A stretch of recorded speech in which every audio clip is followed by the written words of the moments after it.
বন্ধুরা, আজকে একটা নতুন গল্প নিয়ে আসলাম তোমাদের মাঝে। এটা সত্য এবং বাস্তব জীবনের ঘটনা। শেষ পর্যন্ত শোনার অনুরোধ রইল। শুনলে তোমার মধু চলে আসবে। দেরি না করে চলো শুরু করা যাক। গভীর রাতে হঠাৎ অনুভব করলাম কেউ আমার দরজায় ধাক্কা দিচ্ছে।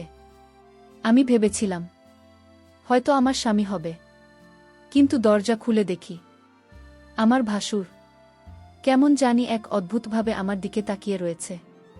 আমি তখন নিজেকে বাঁচাতে দৌড়ে গেলাম রান্নাঘরের দিকে। তখন আমার ভাসুর ও আমার পিছু পিছু দৌড়ে গিয়ে আমাকে ধরে ফেলে মাটিতে ধাক্কা মেরে ফেলে দিয়ে আমার সাথে যা করল তা শুনলে বন্ধুরা তোমাদের মাথা গরম হয়ে যাবে। বন্ধুরা, গল্পটি অনেক অনেক ইন্টারেস্টিং। আশা করি গল্পটি শুনে তোমরা অনেক মজা পাবে।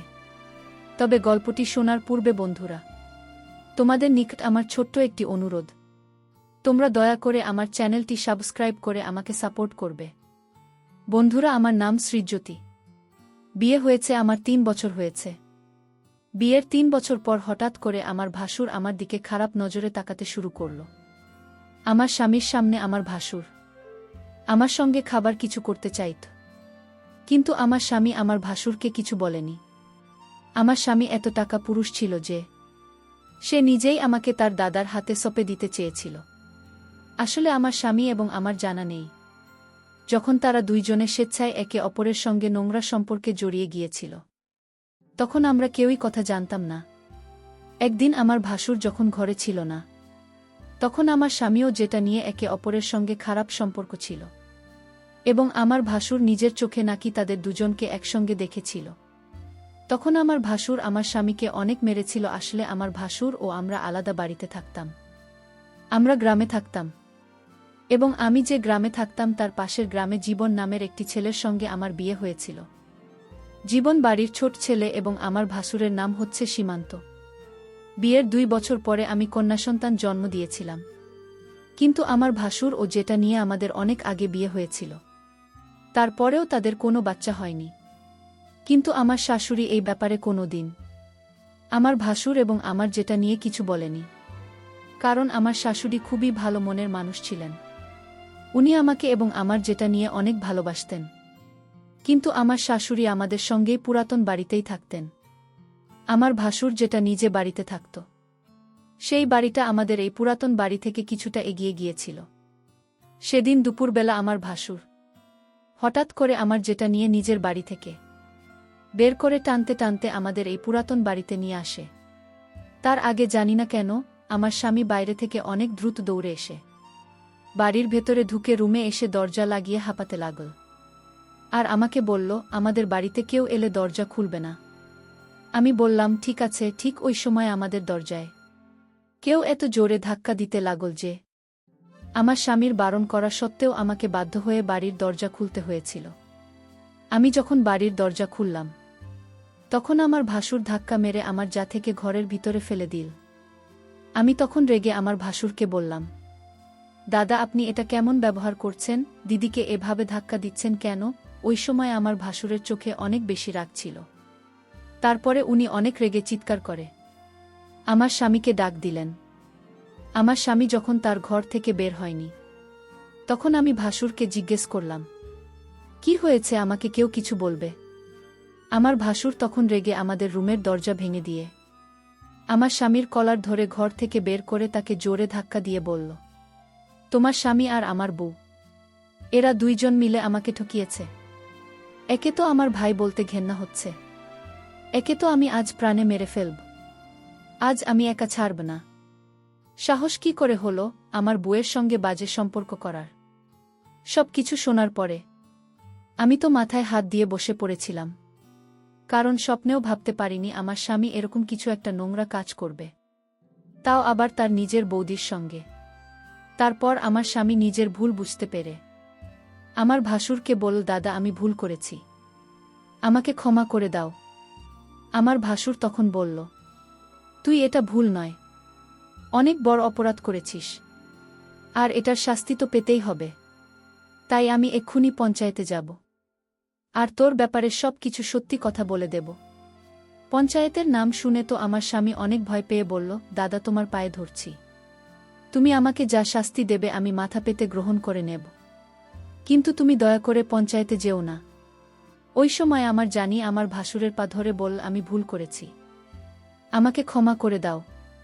এই কথাটাকে আর বাড়াবাড়ি করো না, তাহলে আমাদের বাড়ির মান সম্মান কিছুই থাকবে না।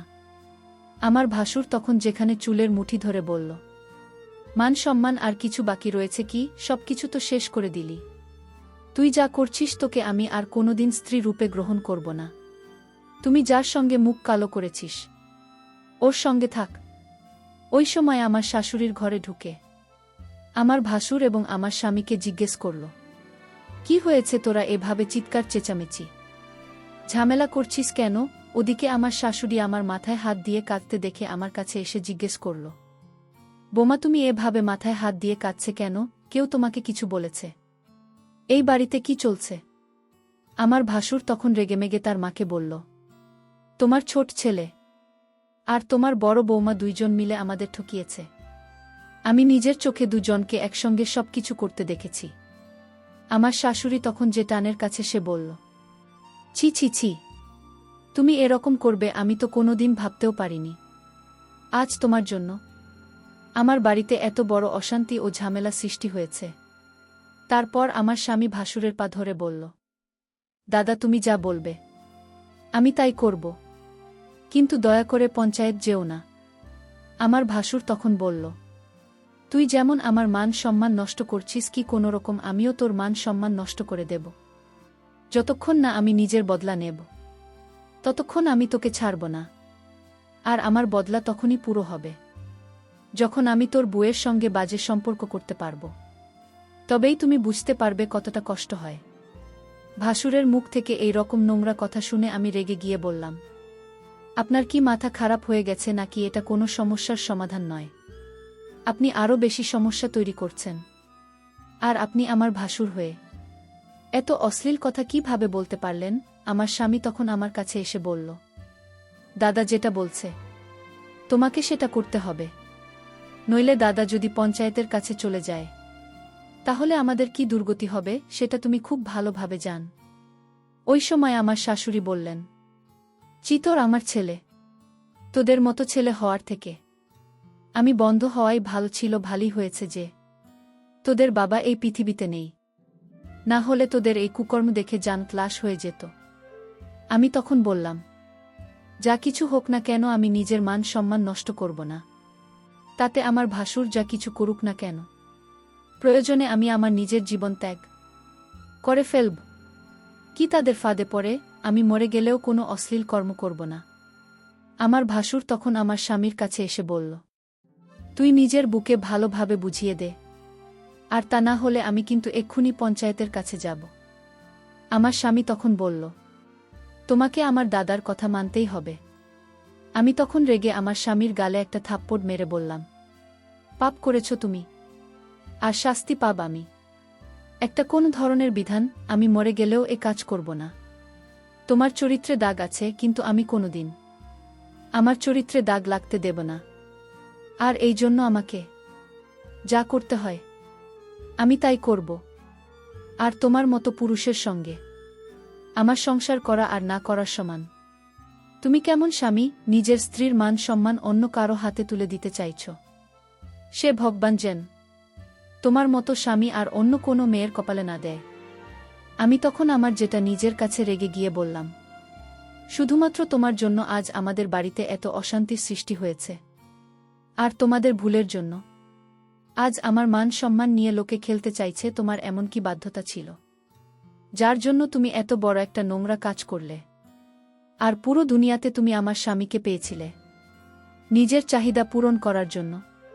জি, তোমাকে আমি যতটা ভালো ভেবেছিলাম তুমি তার চাইতে অনেক বেশি খারাপ। আমার যেটা নিয়ে একটা কোণায় দাঁড়িয়ে চোখের পানি ফেলেছিল। তারপর আমি যখন কোনো মতে আমার ভাসুর এবং আমার স্বামীর কথা মানতে কোনোভাবেই রাজি হয়নি, এবং আমার শাশুড়িও যখন আমার সপক্ষে ছিলেন এবং উনি যখন এই কাজটা করতে বাধা দিলেন নিজের ছেলেদের, তখন আমার স্বামী ও ভাসুর জো স্বামী স্ত্রী করে আমার শাশুড়িও আমার মেয়েকে একটা ঘরের মধ্যে বন্ধ করে দেয়। তারপর আমার স্বামী ভাসুরকে বলল, মাকে তো ঘরের মধ্যে বন্ধ করে দিলাম, এবার আমার বউয়ের সঙ্গে তোমার যা করার আছে তুমি করতে পারো। এটা বলে আমার স্বামী যখন ঘরের বাইরে চলে গেল এবং আমার ভাসুর যখন আমার দিকে এগিয়ে আসছিল, তখন আমি না পেরে আমার ভাসুরকে জোরে ধাক্কা দিয়ে দৌড়ে ঘর থেকে বেরিয়ে তাড়াতাড়ি করে পঞ্চায়েতের দিকে গিয়েছিলাম। আমার ভাসুর আমার পেছনে আমাকে ধরার জন্য ছুটে আসছিল। আমি কোনো রকমভাবে নিজের মান সম্মান রক্ষা করে তাড়াতাড়ি পঞ্চায়েতে এসে হাজির হয়েছিলাম। ভেবেছিলাম পঞ্চায়েত আমার সঙ্গে ন্যায্য বিচার করবে, কিন্তু পঞ্চায়েতে আমাদের ব্যাপারে সব কথা শোনার পরে যা সিদ্ধান্ত নিয়েছিল সেটা শুনে তো আমার পায়ের তলা থেকে যেন মাটি সরে যাবার অবস্থা হল। সব কিছু শোনার পরে পঞ্চায়েত আমার ভাসুরকে জিজ্ঞেস করো যে সে কি চায়। আমার ভাসুর তখন জোর গলায় করে বলল, আমার ভাই যেমন আমার বউয়ের সঙ্গে বাজে কাজ করেছে, আমি ঠিক তার বউয়ের সঙ্গে এরকম কাজ করতে চাই, তবে আমার সঙ্গে ন্যায্য বিচার হবে। পঞ্চায়েতের যিনি প্রধান ছিলেন তিনি উনার সহকর্মীদের সঙ্গে কিছু আলোচনা করার পরে ঘোষণা করলেন যে আমার ভাসুর যেটা বলছেন সেটাই হবে। ওটা শোনার পরে তো আমি পঞ্চায়েতকে বলেছিলাম, আপনারা এটা ঠিক করছেন না, আপনারা আমার সঙ্গে অন্যায় করছেন। আমার স্বামী এবং আমার যেটা আমি ভুল কাজ করেছে, কিন্তু এটার শাস্তি আমি কেন পাব? আমার সঙ্গে এত বড় পাপ কাজ আপনারা করতে পারেন না, তাই আমি পুলিশের কাছে যাব, কিন্তু আমার সঙ্গে এত বড় অন্যায় আমি কোনো মতেই হতে দেব না। ওদিকে আমার যেটা নিয়ে শাস্তিস্বরূপ পঞ্চায়েতের প্রধান এবং তার সহকর্মীরা পঞ্চায়েতের ঘরে তাকে বন্দী করে রেখেছিল। আমি যখন পঞ্চায়েতের আদেশ মানতে রাজি হয়নি, তখন পঞ্চায়েতের প্রধান বলে দিয়েছিল যে গ্রামের কোনো মানুষ যাতে আমাদেরকে সাহায্য না করে, গ্রামের কোনো দোকানদার যাতে আমাদের কাছে কোনো জিনিস বিক্রি না করে, এমনকি গ্রামের যে টিউবওয়েল থেকে আমরা জল তুলে আনতাম সেটাও আমাদেরকে বারণ করে দিয়েছিল। আসলে আমাদের গ্রামের মানুষেরা পঞ্চায়েতের প্রত্যেকটা আদেশ খুব ভালোভাবে মেনে চলত। তাছাড়া আমাদের কাছে আর কোনো উপায় ছিল না। পুলিশের কাছে কেউ ভয়ে যেত না, কারণ পঞ্চায়েত যখন জানতে পারে যে কোনো মানুষ তার বিচার সালিশ করার জন্য পুলিশের কাছে গেছে, তখন তাদের সমস্ত সুযোগ সুবিধা পঞ্চায়েত বন্ধ করে দিত। তাই গ্রামের মানুষ ভয়ে পুলিশের কাছে যেত না। গ্রামে কোনো বাড়িতে কোনো কিছুর অসুবিধা হলে সেটা পঞ্চায়েত মীমাংসা করত। এমনকি কেউ যদি পুলিশের কাছে যেতে চাইত তাহলে পঞ্চায়েত তাকে কঠিন শাস্তি দিত। পঞ্চায়েতে যা কিছু মীমাংসা হয়েছিল সব কিছু শোনার পরেও আমার স্বামী কাপুরুষের মতো চুপচাপ দাঁড়িয়েছিল। আমার তো এটা ভেবে আশ্চর্য লাগছিল, একটা মানুষের সঙ্গে এত বছর সংসার করার পরেও সে কিভাবে নিজের বুকে ধোঁকা দিতে পারে। শুধু তাই নয়, নিজের কুকর্ম করার পরে তার সমস্ত কুকর্মের ফল আমার ঘাড়ে চাপিয়ে দিতে পারে। সে যদি ভুল করার পরে নিজের ভুল স্বীকার করে শাস্তি ভোগ করে নিত, তাও আমি তাকে ক্ষমা করে দিতাম। কিন্তু আমার স্বামী এতটা স্বার্থপর ও নীল যে নিজেকে কঠোর শাস্তির হাত থেকে বাঁচানোর জন্য আমাকে বলে দিতে চেয়েছিল। এদিকে আমি মনের মধ্যে জেদ করে নিয়েছিলাম যে যাই হয়ে যাক না কেন আমি নিজের ভাসুরের কাছে নিজেকে সঁপে দিতে পারব না। আর অন্যদিকে আমার ভাসুর আমার স্বামীর সঙ্গে বদলা নেওয়ার চক্করে আমাকে নষ্ট করার জন্য উঠে পড়ে লেগেছিল। আর পঞ্চায়েতের নির্দেশ অনুযায়ী গ্রামের কেউ আমাদের সাহায্য করতে রাজি হয়নি। গত 2 দিন থেকে আমি, আমার শাশুড়িও আমার মেয়ে, আমরা না খেয়ে দিন কাটাচ্ছিলাম। আমাদের বাড়ির সমস্ত খাবার শেষ হয়ে গেছিল। আমার শাশুড়ি যখন গ্রামের দোকানে গিয়েছিল চাল ডাল কেনার জন্য, তখন কেউ আমাদের খাবার দেয়নি, কারণ গ্রামের পঞ্চায়েত বলেছিল আমাদের যদি কেউ সাহায্য করে তাহলে আমাদের মতো তাদেরও অসহায় করে ছেড়ে দেবে। ওই ভয়ে কেউ আমাদের সাহায্য করেনি। আমার 4 বছরের ছোট্ট মেয়েটা না খেয়েই দিন কাটিয়েছিল। ওদিকে আমার স্বামী শাশুড়ির ভয়ে আমাদের বাড়ি ফেরেনি। তারপর সেদিন সন্ধ্যাবেলায় আমাদের বাড়ির দরজায় যখন কেউ ডাক দিচ্ছিল তখন দরজা খুলে দেখলাম আমার স্বামী বাইরে দাঁড়িয়ে আছে। তাকে দেখে তো আমার পুরো শরীর রাগে জ্বলছিল। সে তখন আমার ধরে বলল, দয়া করে তুমি পঞ্চায়েতের কথা মেনে নাও এবং আমার দাদার সঙ্গেই কাজটি করে নাও। মাত্র 1 দিনের তো ব্যাপার, প্লিজ তুমি আমার প্রতি দয়া করো। আর তাহলে আমি মরে যাব। যদি তুমি এই কাজটি করো তাহলে আমাদের সবকিছু ঠিক হয়ে যাবে। আবার সব কিছু আগের মতোই হয়ে যাবে, না হলে আমাদের না খেয়ে মরতে হবে, আবার মেয়েটারও কষ্ট হবে। আমি তখন স্বামীর এখান থেকে নিজেকে ছাড়িয়ে নিয়ে বললাম, খোশামদ আর আমাকে ছোঁয়ার চেষ্টা করবে না। আজ তোমার পাপের ভাগী আমরা সবাই হয়ে গেছি, আর তোমার জন্য আমার মেয়েটা কষ্ট পাচ্ছে। চিফ, ঘৃণা হচ্ছে আমার তোমাকে দেখে। আমার স্বামী তখন আমার দিকে আঙুল দেখিয়ে বলল, সব দোষ তোমার। তুমি যদি দাদার পরামর্শ মেনে নিতে, তাহলে আজ এত খারাপ দিন আমাদের দেখতে হতো না। আমি তখন স্বামীকে বললাম, তুমি কি ধরনের স্বামী যে কোনো রকম দ্বিধাবোধ ছাড়াই নিজের স্ত্রীকে নিজের দাদার কাছে বিক্রি করে দিতে চাইছে? প্রত্যেকটা স্বামীর কর্তব্য হচ্ছে তার স্ত্রীর মান সম্মান রক্ষা করা, কিন্তু তুমি এতটা নির্দয় নিষ্ঠুর নীল যে আমার মান সম্মান নিজের হাতে নষ্ট করার জন্য উঠে পড়ে লেগেছে। আমি তোমাকে কোনোদিন ক্ষমা করতে পারব না। তুমি আমার চোখের সামনে থেকে দূর হয়ে যাও, নইলে আমি ধাক্কা মেরে তোমাকে বাড়ি থেকে বের করে দেব। ওই সময় আমার শাশুড়ি ঘর থেকে বেরিয়ে এসে তার ছেলেকে দেখে অনেক রেগে গিয়ে ভিতর থেকে একটা লাঠি এনে বলল, বেরিয়ে যা এখান থেকে, না হলে লাঠি দিয়ে তাকে মেরে মেরে তোর পিঠের ছাল আমি তুলে নেব। বেরিয়ে যা আমার চোখের সামনে থেকে, আমি তাদের মুখ দেখতে চাই না। ওই কথাটা বলে আমার শাশুড়ি আমার স্বামীকে ঘর থেকে বের করে দিয়ে ভিতর থেকে দরজা লক করে আমাকে ধরে কাঁদতে শুরু করল। আমার শাশুড়ি মা আমার মাথায় হাত বুলিয়ে বলল, আমি যতদিন বেঁচে আছি তোমার সঙ্গে অন্যায় হতে দেব না। আমি তোমার নিজের মা নাও হতে পারি, কিন্তু আমি তোমার শাশুড়ি মা। তোমার জায়গায় যদি আমার মেয়ে হতো, তাহলে আমি তাকে এভাবে রক্ষা করতাম? তুমি আমার নিজের মেয়ে না হলেও তুমি তো অন্য কারো মেয়ে, তাই তুমি একদম চিন্তা করো না। এই বলে আমার শাশুড়ি নিজের হাত থেকে লাঠিটা ফেলে দিয়ে ঘরের ভিতরে চলে গেলেন। আমি তো কিছুই বুঝতে পারছিলাম না যে এবার আমি কি করব। একবারের জন্য আমি ভেবেছিলাম আমার বাবা মায়ের কাছে আমি চলে যাব, কিন্তু আমার বাবা মা তো নিজেরাই খুব অসহায় ছিল। তাদের বয়স হয়েছিল, আমার বাবা মা বৃদ্ধ হওয়ার কারণে কাজ করতে পারত না, এবং আমার দাদা তাদের থাকা ও খাওয়ার দায়িত্ব নিয়েছিল। ওই অবস্থায় আমি যদি বাবা মায়ের বাড়ি চলে যেতাম, তাহলে হয়তো তাদের উপরেই বোঝা হয়ে যেতাম। এই ভেবে আমি বাবা মায়ের কাছে যেতে পারিনি। সেদিন রাতের বেলা আমাদের বাড়িতে কিছু খাবার ছিল না। যে 2টা মুড়ে রাখা ছিল, সেই 2টা মুড়ি জলে ভিজে আমার মেয়েকে খাইয়ে ঘুম পাড়িয়ে দিয়েছিলাম। এদিকে আমার শাশুড়িও আমি সেদিন রাতেও না খেয়েছিলাম। তারপর অর্ধেক রাতে মনে হলো আমাদের দরজায় কেউ জেন বাড়িয়ে দিচ্ছে। তখন মনে হয়েছিল হয়তো আমার স্বামী আবার বাড়ি ফিরে এসেছে। দরজায় শব্দ পেয়ে আমার মেয়েও শাশুড়ি উঠে যাবে, এই কথা ভেবে আমি তাড়াতাড়ি ঘরের দরজা খুলতেই তাকে দেখে ভয়ে আমার শরীর কেঁপে উঠল। কারণ দরজা খুলতেই দেখলাম আমার ভাসুর দাঁড়িয়ে আছে, এবং সে আমাকে দেখে বলল, দেখো তুমি আমার ভাইয়ের বউ, এটা আমি খুব ভালোভাবে জানি, কিন্তু আমার মান সম্মান এবং আমার জীবন নষ্ট করেছে তোমার স্বামী, সেটার বদলা আমরা নেবই।